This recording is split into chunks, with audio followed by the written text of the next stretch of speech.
ইয়া আইয়ুহান নাস আনতুমুল ফুকারাউ ইলাল্লাহ ওয়াল্লাহু হুয়াল গনিয়্যুল হামিদ।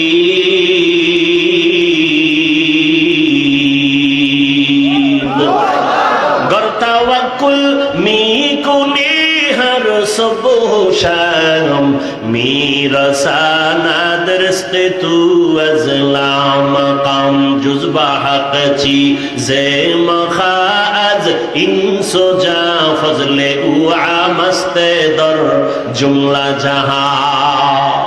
एरे नबीर आशिक आह नबी যদি কইয়া ফেলায় তুই আমার আশিক, আর জান্নাত পাইতে কোনো টিকিট লাগবে? কিন্তু তুমি কপালে লেখছো আমি নবীর আশিক, কিয়ামতের ময়দানে আমার নবী যদি কয় তুই আমার আসল আশিক না, আর উপায় নাই, জাহান্নাম ছাড়া কোনো পথ থাকবে না। এরে আল্লাহর গোলাম ইব্রাহিম ইবনে আদহাম রাষ্ট্রীয় সব কিছু বাদ দিয়া রাজকীয় পোশাক ফালাইয়া আসল মালিকের তালাশে বের হয়ে গেলেন।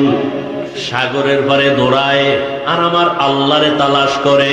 ইয়া এলাহি মুঝসে মুঝকো দূর কর, তাকে দেখো মুঝ মে তুঝকো এক নজর। ইয়া এলাহি তু মেরা মাবুদ হ্যায়, ইয়া এলাহি তু মেরা মাশুক হ্যায়। আল্লাহর তালাশে সাগরের পারে পারে দৌড়ায় জঙ্গলে।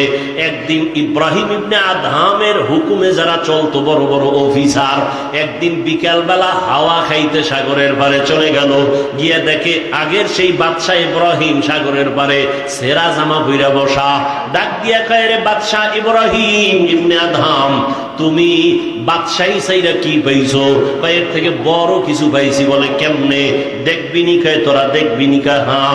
হাতের মধ্যে একটা লোহার সুই ছিল, সাগরে ফালাই দিছে। সাগরে ফালাইয়া কিছুক্ষণ পরে কয়, দেখ আমার ক্ষমতা। এতদিন আমার কথা শুনতো বলখের মানুষ, আর এখন তাকা দেখ আমার ক্ষমতা কত বড়। সমুদ্রের দিয়ে আঙ্গুলের ইশারা করে কয়, সমুদ্রের মাছ আমার সুইটা আমার হাতে নিয়ে দিয়ে দে তাড়াতাড়ি। বলা মাত্র হাজার হাজার মাছ স্বর্ণের একটা সুই মুখে নিয়ে সব হাজির। ইব্রাহিম কয়, আমার তো স্বর্ণের সুই ছিল না, আমার ছিল লোহার সুই। আমার লোহারটা দে, স্বর্ণেরটা তো আমার না, সব নিয়ে চলে যা। এইবার লোহার সুইটা নিয়ে পরে একটা মাছ আইসা হাজির। দেখে অবিকল সেই সুইটা হাতের মধ্যে নিয়ে কয়, এ দুনিয়াদারেরা তাকায় দেখ, তোর কথা বলখের মানুষ শুনে, আর এখন আমার ক্ষমতা এত পাওয়ার, নদীর মাছ আমার কথা শুনে। ইন্না সালাতি ওয়া নুসুকি ওয়া মাহইয়ায়া ওয়া মামাতি লিল্লাহি রাব্বিল আলামিন। আল্লাহ বলেন, ইন্না সালাতি, ইব্রাহিম আলাইহিস সালাম দোয়া করেছিলেন আল্লাহর কাছে, ও আল্লাহ আমার নামাজ, আমার কুরবানি, আমার বেঁচে থাকা, আমার মরে যাওয়া, সব কিছু কার জন্য? আল্লাহর জন্য। সে আল্লাহকে বলে রব্বুল আলামিন, জগৎ সমূহের পালন কর্তা, রব। জগৎ সমূহের কি? রব। রব অর্থ কি লেখে বাংলায়? হ্যাঁ, রব অর্থ কি লেখে জানেন? পালন কর্তা লেখে। সমস্ত উলামায়ে কেরাম, মুফাসসিরিনে কেরাম বলেছেন রব অর্থ প্রতিপালক অথবা পালন কর্তা বললে পূর্ণ রব শব্দের তর্জমার হক আদায় হয় না। তাহলে রব শব্দের অর্থ কি? একটু বেশি বাড়াইয়া বলতে হবে। কি রব অর্থ হলো, রব হলেন তিনি সমস্ত সৃষ্টি জগতের প্রয়োজনের অগ্রিম আয়োজন করেন যিনি, তিনি রব। রব হলেন তিনি সমস্ত মাখলুকতের প্রয়োজনের অগ্রিম আয়োজন করেন যিনি, তিনি হলেন রব। তিনি রব হওয়ার কারণে গর্তের পিপিলিকা না খাইয়া মরে না। তিনি রব হওয়ার কারণে নদীর প্রাণী না খেয়ে মরে না। তিনি রব হওয়ার কারণে জঙ্গলের হাজারো প্রাণী না খেয়ে মরে না, মরলে না খাইয়া মরে। আশরাফুল মখলুক আমরা মানুষ, আমরা মানুষ না খেয়ে মরি, কষ্ট পাই, কিন্তু আশরাফুল মখলুক মানুষ কষ্ট তো পাওয়ার কথা, ভিন্ন প্রাণী, অথচ তারা পায় না, আমরা পাই। মাঝে মাঝে গরু না খেয়ে কষ্ট পায়, সেটা তার কারণে না, আশরাফুল মখলুকের আকাম করার কারণে। মানুষের অপরাধের কারণে গরু কষ্ট পায়, ঘরের হাঁস মুরগি কষ্ট পায় মানুষের গুনাহের কারণে, অথচ জঙ্গলের কোন প্রাণী তো না খেয়ে মরে নাই। সকালবেলা একটা পাখি উড়ে, খোলা আকাশে উড়ে, সন্ধ্যাবেলা পেট ভরে বাচ্চার খানা নিয়ে বাসায় হাজির। হায়াতুল হায়ওয়ান একটা কিতাব আছে, বাংলাও করেছে। কাক একটা প্রাণীর কথা ওখানে আছে, কাক, কাউয়া। প্রাণীর, উড়ন্ত প্রাণীদের মধ্যে কাকের হায়াত বেশি, বলে নিম্নে হায়াত 1000 বছর। একটা কাকের হায়াত নিম্নে কত? 1000 বছর। এই একটা কাক যখন বাচ্চা দেয় তখন বাচ্চার পুরো বডি থাকে সাদা, কোনো পশম থাকে না। তখন বাচ্চা প্রসব করার পরে মা ওই বাচ্চার বডির চেহারা দেখে সামনে যায় না, ভয়, 3 দিন থাকে দূরে। সেই কাকের বাচ্চাটাকে 3 দিন পর্যন্ত কিভাবে রিজিকের ব্যবস্থা হয়, হায়াতুল হায়ওয়ানে উল্লেখ করা আছে। 3 দিন পর্যন্ত রব্বে কারিম কিছু পোকা ওর মুখের সামনে পাঠায় দেয়, উড়ে, আর ওই বাচ্চাটা মুখে ওই পোকাগুলো ধরে ধরে খায়। 3 দিনের মধ্যে বাচ্চার সাদা শরীর কালো পশমে কালো হয়ে যখন হয়ে যায়, তখন 3 দিন পরে মা এসে নিজে খানার ব্যবস্থা বাচ্চার সামনে এসে করে। কথা বুঝেন নাই? 3 দিন পর্যন্ত মা বাচ্চার কাছে যায় না। 3 দিন ওই পোকা খেয়ে শরীরে যখন কালো পশম আসে তখন মা কাছে যায়। তাহলে 3 দিন কে খাওয়াইল? জোরে বলেন। গরতাওয়াকুল মিকুনি হর সুবহ শাম মিরাসানাত রিজকে তু আজলা মাকাম জুজবা হাকচি জে মখাআজ ইনসুজা ফজলে উআ মস্তে দরজুম লা জাহা। রিজিকের মালিক কে? কতদিন বলেন না কেন? আল্লাহ রিজিকের মালিক তো। কতদিনের জন্য? কতটুকু রিজিকের মালিক তিনি? অর্ধেক। অর্ধেক মালিক আল্লাহ, বাকি অর্ধেক মালিক গ্রামীণ ব্যাংক। রিজিকের মালিক কিছু আল্লাহর, কিছু বিএমপি, আওয়ামী লীগ। তা কেন বলেন আওয়ামী লীগ আসলে মরবো, বিএমপি আসলে বাঁচবো? মরা বাঁচার মালিক কি কোনো রাজনীতির দল? কে? কেন বলেন? হাসতে হাসতে কবিরা গুনাহ হয়। রিজিকের মালিক পরিপূর্ণ সব সময়ের জন্য কে? আল্লাহ। এজন্যই তো আল্লাহ বলেন, আমি আমার বান্দাকে রিজিক দেওয়ার জন্য রাতের শেষ ভাগে প্রথম আসমানে এসে আমার বান্দাদের ডাকি, আলা মিন মুস্তাগফিরিন ফাআগফির আলা, আলা মিন মুস্তারজিকিন ফাআরযুকা। ডাইরেক্ট, এই কার রিজিক লাগবে আমার কাছে চাও, আমি দেওয়ার জন্য আছি। কে আসছেন? কখন আসছেন? কখন আসেন? কোথায়? বান্দাকে কি দিতে আসেন? রিজিক। আসরে আসেন, মাগরিবে, এশা, ফজর, জোহর। কখন? কখন? আপনাদের রিজিক লাগে না? তা ঘুমান কেন? ভোটের আগের রাতে চেয়ারম্যান ভোট চাওয়ার জন্য টাকার বস্তা নিয়ে দরজায় হাজির। আপনি ঘুমান নাই, প্রার্থী আসবে টাকা নিয়ে আমাকে হাদিয়া দেওয়ার জন্য। আপনি দরজার পাশে অপেক্ষায় আছেন, টাকাগুলো নিয়ে আপনার সংসার পরিচালনা করবেন, রাতে ঘুমান না। এই টাকা আপনার জন্য হারাম। ওই টাকা আপনার ঘরে ঢোকা মাত্র রহমতের ফেরেশতা বের হয়ে যায়। ওই টাকা দিয়ে চাল ডাল কিনে খাবেন, রক্ত হারাম হয়ে যাবে, গোশত নাপাক হয়ে যাবে, রহমতের ফেরেশতা থাকবে না, আল্লাহর গজবের পর্দায় আপনি আটকায় যাবেন। আর আমার আল্লাহ প্রথম আসমানে আসে ডাকেন, ভোর রাতে শেষ রাতে বান্দা রিজিকের প্রয়োজন চাও। যার রিজিক লাগবে সে ঘুমাবে না, ভোর রাতে উঠি আমার মালিকের ডাকবে, আল্লাহ তুমি আমাকে হালাল বরকতের রিজিক দান করো। ইন্নাল্লাহা ইয়ারযুকু মান ইয়াশাউ বিগাইরি হিসাব।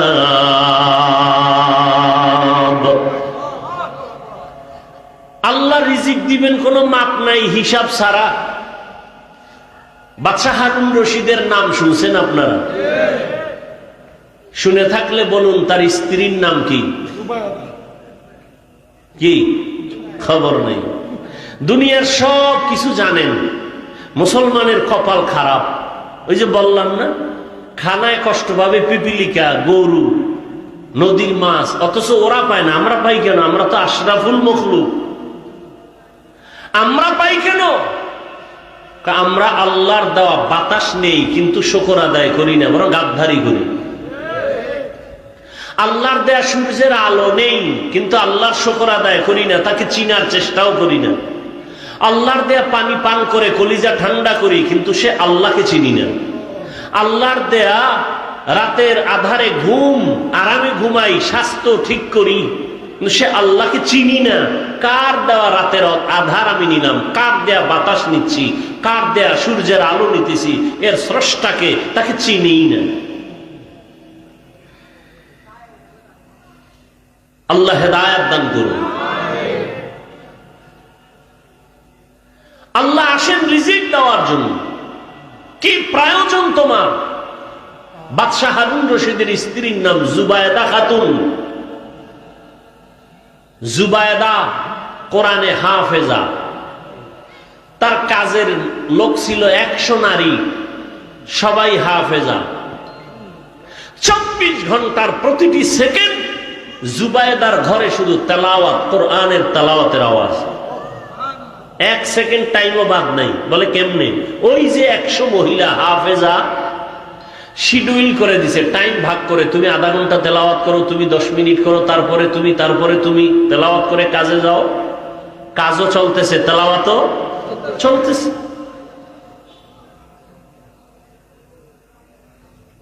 বাদশাহ হারুন রশিদ তিনি শুধু রাষ্ট্রনায়ক, একজন রাজনীতিবিদ, রাষ্ট্রের পরিচালক না, তিনি জগৎ বিখ্যাত একজন আল্লাহর ওয়ালি। বাদশাহ হারুন রশিদ ওজিরকে নিয়ে যাচ্ছে কোথাও, রাস্তায় হঠাৎ এক বৃদ্ধ লোকের সাথে মোলাকাত। দেখে বৃদ্ধ লোক প্রচন্ড রোদের তাপের মধ্যে রাস্তার পাশে একটা ফলের গাছ রোপণ করতেছে, ঘাম। বাদশাহ হারুন রশিদ বলে, এই বুড়া, তুমি এই রোদের তাপে এত কষ্ট করে কি করো? কয় ফলের গাছ রোপণ করি। বলে এত কষ্ট করে? তোমার বয়স কত? বলে জানি না, মরার কাছাকাছি। বলে তুমি যে কষ্ট করে ফলের গাছ রোপণ করতেছো, গাছ বড় হবে কবে? ফল হবে কবে? তুমি খাইবা কবে? বুড়া বলে, আপনি কি পাগল হয়ে গেলেন? আমার বাপ দাদারা গাছ রোপণ করেছে, সে ফল আমরা খাই। আমরা গাছ রোপণ করে যাব, আমাদের পরবর্তী প্রজন্ম, আমার সন্তান নাতিরা খাবে। জবাবটা সুন্দর না? বাদশাহ হারুন রশিদ খুশি হইয়া 1000 দিনার তাকে পুরস্কার দিল। বুড়াও সেই বুড়া চিৎকার দিয়া বলে, মানুষ ফলের গাছ রোপণ করে 1 বছর পরে ফল পায়, আমি ফলের গাছ রোপণ করে জাগাত পুরস্কার বা ফল পেয়ে গেলাম 1000 দিনার। বাদশাহ হারুন রশিদ খুশি হইয়া আরো 1000 দিনার দিছে। বুড়ায় কয়, মানুষ গাছ লাগাইয়া বছরে ফল পায় একবার, আমি নগদ পাইলাম 2 বার। ওজির বলে, বের হও এখান থেকে, না হয় বুড়া যে বুদ্ধি শুরু করছে তোমাকে ফকির বানায় ছাড়বে। এখান থেকে কি উপদেশ আমরা পেয়েছি? এখান থেকে উপদেশ পাই, আসল মালিকের সাথে সম্পর্ক তৈরি হয়ে গেলে তখন আর হাদিয়ার লিমিট থাকে না। আল্লাহ বলেন, আমার সাথে সম্পর্ক যদি করো তাহলে এই পরিমাণ বেহিসাব রিজিক দিব, তোর 14 পুরুষ খেয়ে শেষ করতে পারবে না। হালাল রিজিকে বরকত। পুরান কথা, একটা কুকুর বাচ্চা দেয় 5টা 7টা, একটা গরু বাচ্চা দেয় 1টা। কয়টা? কতটা কুকুর জবাই হয় সোনার বাংলায় মানুষ খায়? গরু হাজার হাজার হাজার হাজার কোটি গরু জবাই হয়, কুকুর জবাই। বরং কুকুর অনেক শ্রম দিয়ে লালন পালন করে বড় বানায়। সেই কুকুর বাচ্চা দিল 5টা, গরু দিল 1টা, জবাই হলো হাজারো কোটি গরু, কুকুর জবাই হলো না। হিসাবটা বুঝে থাকলে বলুন, আমার দেশে কুকুর বেশি না গরু বেশি? হিসাব মিলান তো বইবে, কারণ কি? খুব বুদ্ধি লয় তো চলেন, একটু ক্যালকুলেটর লন না, কম্পিউটারে বসেন না, হিসাবটা মিলান তো। আপনি যদি এই কথার জবাব দেন, আপনার থেকে জবাবটা শুনতে আমি লজ্জা পাই। কেন? আপনি যদি এই জবাবটা দিলে থাকে, তো আপনি হারাম যদি বরকত মনে না করেন, হারাম রাস্তায় দৌড়ান কেন? হারাম খেয়ে কে বড় লোক হয়েছে, লাভবান হয়েছে? যেই গাছ দ্রুত বড় হয় সে গাছ দ্রুত পড়ে যায়, ভেঙে যায়। যে গাছটা আস্তে আস্তে বড় হয় এটা টিকে বেশি। যে সমস্ত বেঈমান, মুনাফিক, জালেম, দুশ্মনেরা হারাম খায়া রাতারাতি কলা গাছ হয়, এটি রাতারাতি দেশ ছাইরা পালায়, ঘর ছেড়ে পালায়। যারা ঠিক কও, তুঙ্গ গাঠটিও রেডি করো, ভোটের আগে টাকা খাবা না, হারাম খাবা না, লোন উঠাবা না, তুঙ্গ গাঠটি রেডি করো, তোমাকেও পালিয়ে যেতে হবে, না হয় জুতার মালা গলায় পড়তে হবে। কত ধানে কত চাল, টেন্ডারবাজি, চাঁদাবাজি আর ধান্দাবাজির সময় এ জাতি আর গ্রহণ করবে না। সোজা হয়ে যাও, গাঠটি রেডি রাখো। জনগণের জোর কইরা চুরি ঠেকাইয়া দোকানে আঘাত করে, জবাই করে, চুরি করে, ডাকাতি করে খাও, তোর বাপে কিছু দেয় নাই ফকিন্নি? জনগণেরটা জোর করে খাওয়ার অধিকার তোকে কে দিয়েছে? গরিবের হক মেরে যারা খায় ওরা জালেম। জালেমের বিচার হবে জমিনে মরার আগে, রসুলের হাদিস। জালেমের বিচার মরার পরে না আগে? যারা জুলুম করো রেডি থাকো, বিচার মরার আগেই হবে, রসুলের সহিহ হাদিস। আল্লাহ জুলুম থেকে আমাদের দেশ ও জাতিকে হেফাজত করেন। নিজে কামাই করার মুরাদ নাই, কামাই রুজি যারা করে এদের দিকে চোখ দিয়ে তাকায়, এরা কত বড় চরিত্রহীন, এদের চরিত্র কত খারাপ, এদের রক্ত কত নষ্ট। নিজে কামাই করতে পারে না, অন্যের পরিশ্রমের কামাই করা টাকা মেরে দেয়, গরিবের বেতন ঠিক মতো দেয় না, কর্মচারীর বেতন ঠিক মতো দেয় না, আর বলে আমরা গরিব। আল্লাহ, আল্লাহর জাত ও সিফাতের কসম, রসুলের তরিকায়, আল্লাহর আইনে যতদিন পর্যন্ত যাকাত ধনীরা দিবে না যথাযথ, ততদিন পর্যন্ত আল্লাহর কসম দরিদ্র বিমোচন হবে না। দারিদ্র বিমোচনের একমাত্র সুন্দর পথ যাকাত দেওয়া, সঠিকভাবে।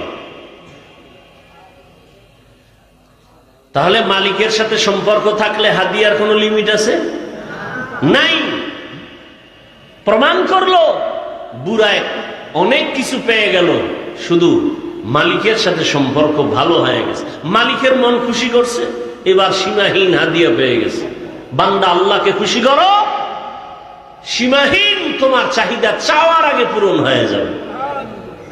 আমরা মোনাজাতে এটা চাই সেটা চাই, কিতাবে লেখছে একজন বান্দা বেশি বেশি নামাজ পড়ে, তেলাওয়াত করে, মোনাজাত দিয়ে আল্লাহর কাছে চাওয়ার সময় পায় না। রসুল স্পষ্ট হাদিসে বলেন ওই বান্দার চাওয়া লাগবে না, আল্লাহ জানে কি দরকার, আল্লাহ চাওয়ার আগে এমনিই দিয়ে দিবেন। তবে কাকে খুশি করে চলতে হবে? আল্লাহকে খুশি করতে হবে। আর কাউকে বেজার হয় হোক, কিন্তু আল্লাহকে বেজার করা। নবীজি বলেন লা তাআতা লিমাখলুকিন ফি মাসিয়াতিল খালিক, আল্লাহকে অসন্তুষ্ট করে পৃথিবীর কারো মন খুশি করা হারাম। পর্দা করলে আমার আল্লাহ খুশি হবেন, আত্মীয় স্বজন বেজার হয়ে যাবে। এখন আপনার ভেতরে বড় পরীক্ষা, আপনি আত্মীয়কে খুশি রাখবেন নাকি পর্দা লঙ্ঘ ঠিক রেখে আমার আল্লাহকে খুশি রাখবেন? যারা আল্লাহকে খুশি রাখবেন তারা বেপর্দায় চলবেন না, আর যারা আল্লাহকে বেজার করে চলবে, আত্মীয় স্বজন খুশি রাখবে, তারা পর্দা লঙ্ঘন করে চলবে। দাড়ি রাখলে আমার আল্লাহ খুশি হবেন, আত্মীয় স্বজন বেজার হবে। যারা আমার আল্লাহকে খুশি রাখবেন আর এই চিন্তা করবেন রিজিক দিবেন আমার আল্লাহ, সম্মানের চেয়ারে বসাবেন আমার আল্লাহ, আর এই চেয়ারের কোনো মেয়াদ নাই, দুনিয়ার টাকার লোভে জোর করে যারা চেয়ারে বসতে চায় সম্মানের জন্য, তারা এক সময় ফুলের মালা পায়, ফাইনালে জুতার মালা খায়। আর যারা আল্লাহর গোলাম হয়ে চলে, নবীর আদর্শ নিয়ে চলেন, এদের চেয়ারের কোনো মেয়াদ নাই। সম্মানের চেয়ার আল্লাহ যাদেরকে দান করবেন, ওই চেয়ার কোনোদিন কেউ কেড়ে নিতে পারবে না। যারা কেড়ে নেওয়ার অপচেষ্টা চালাবে তারা ধ্বংস হয়ে যাবে। এজন্য আল্লাহকে খুশি রাখতে হবে। আল্লাহকে খুশি রাখার জন্য টুপি পরেছি, আল্লাহকে খুশি রাখার জন্য দাড়ি রেখেছি, আল্লাহকে খুশি রাখার জন্য 5 বেলার নামাজ আদায় করি, আমার আল্লাহকে খুশি রাখার জন্য পর্দা রক্ষা করে চলি। সব সময় সব জায়গায় কথাটা বলি। এখানে আপনারা যারা বসে আছেন, আপনারাও যেমন মুসলমান, আমিও তেমন মুসলমান। আপনাদের আল্লাহ আমার আল্লাহ দুই নাকি এক? না, আপনাদের আল্লাহ একটু আলাদা। আপনাদের আল্লাহ যেমন এক, আমার আল্লাহও। আপনাদের নবী আমার নবী দুই নাকি এক? সহজে বুঝার চেষ্টা করবেন। আপনার নবী আমার নবী যেমন এক, আপনার আমার কোরআন, আপনাদের ধর্ম আমার ধর্ম, আপনাদের কাবা আমার কাবা, আপনাদের আল্লাহ আমার আল্লাহ, আপনাদের নবী আমার নবী, আপনাদের কালেমা আমার কালেমা, একই কালেমা, একই আল্লাহ, একই নবী, একই কোরআন। জমিনে আমরা আসছি তাও কিন্তু সিস্টেমের, আমি যেই সিস্টেমে আছি আপনিও সেই সিস্টেমে আছেন। বিদায় বেলা কাফনের সংখ্যাও হবে এক, আমারও 3টা কাফন হবে, আপনাকেও 3টা কাফন দেওয়া হবে। নাকি আপনাদের একটা বেশি হবে? যারা টাকা আছে তাদের একটা বেশি, যারা গরিব তাদের একটা কম।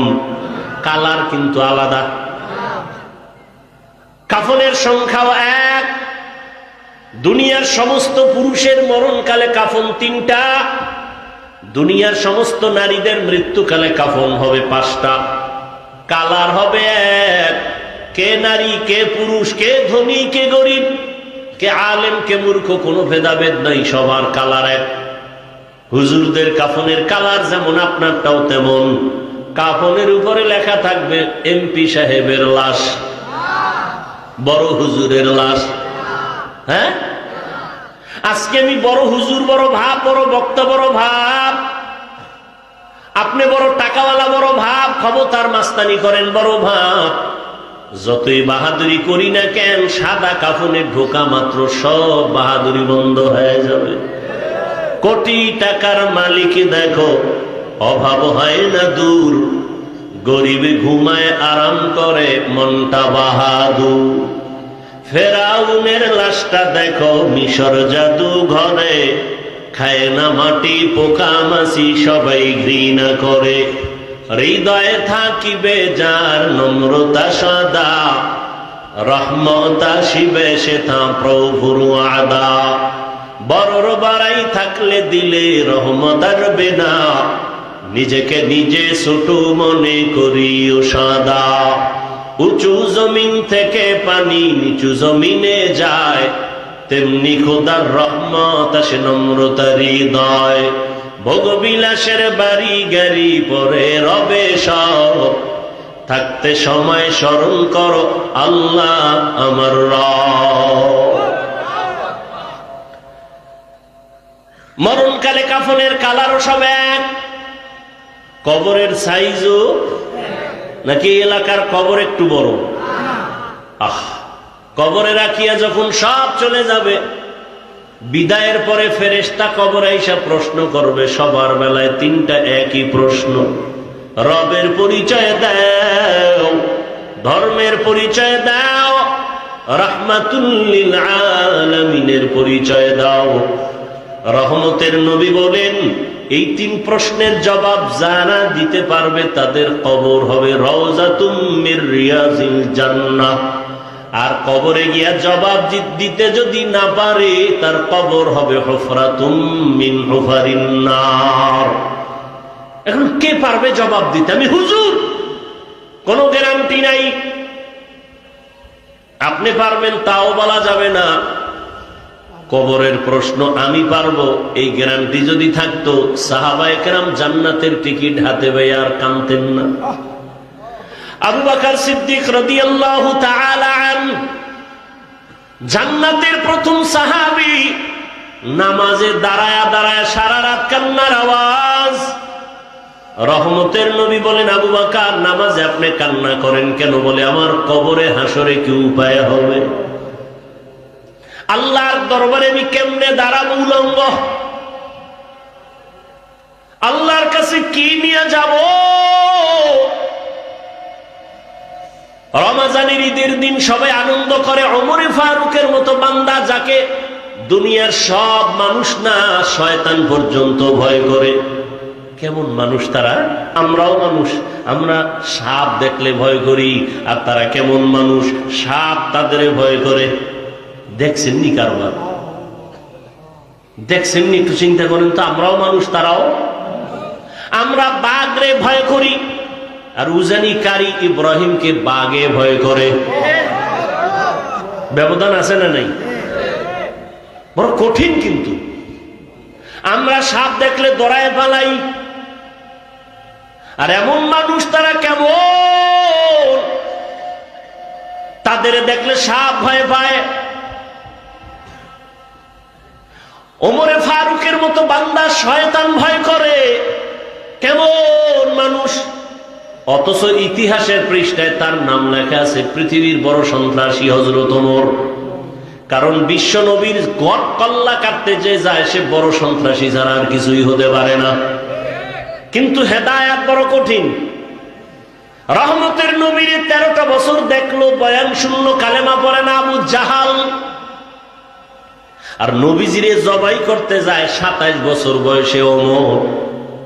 নবীর চেহারা মুবারক দেইখা তরবারি ফালাইয়া কালেমার রশি গলায় ভরে নেয়।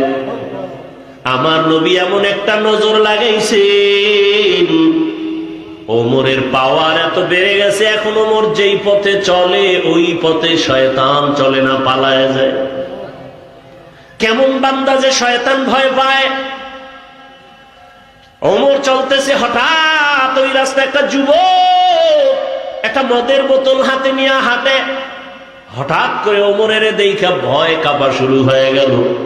কারণ ওমর যদি দেখে মদের বোতল হাতে, কথার আগে তরবারি রেডি, কল্লা ফেলে দিবে। কোনো অনুমতি নেই, জাগাত মেরে ফেলবে। মুনাফিক আর মুসলমান দুইজন লাগছে ঝগড়া।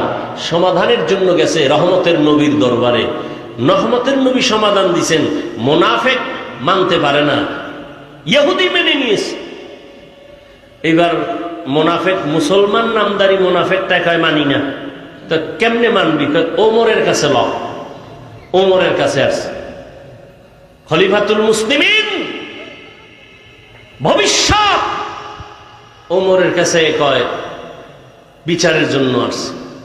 ইহুদি কয়, রসুল, আপনাদের রসুল সমাধান দিছে, আমি মেনেছি। এই মুনাফিক মুসলমান মানে না, আপনারটা মানবে। আমারটা মানবি, রসুলেরটা মানবি না? কয় না। তাহলে কল্লাটা রেডি কর। আর কোন কথা নাই, এক আঘাত দিয়ে শেষ। আর বলে দিল রসুলের পরে ফয়সালা যারা মানে না, ওমরের ফয়সালা চায়, মোহাম্মদের ফয়সালার পরে ওমরের ফয়সালা কল্লা ফেলে দাও। এজন্য তিনি ওমরে ফারুক।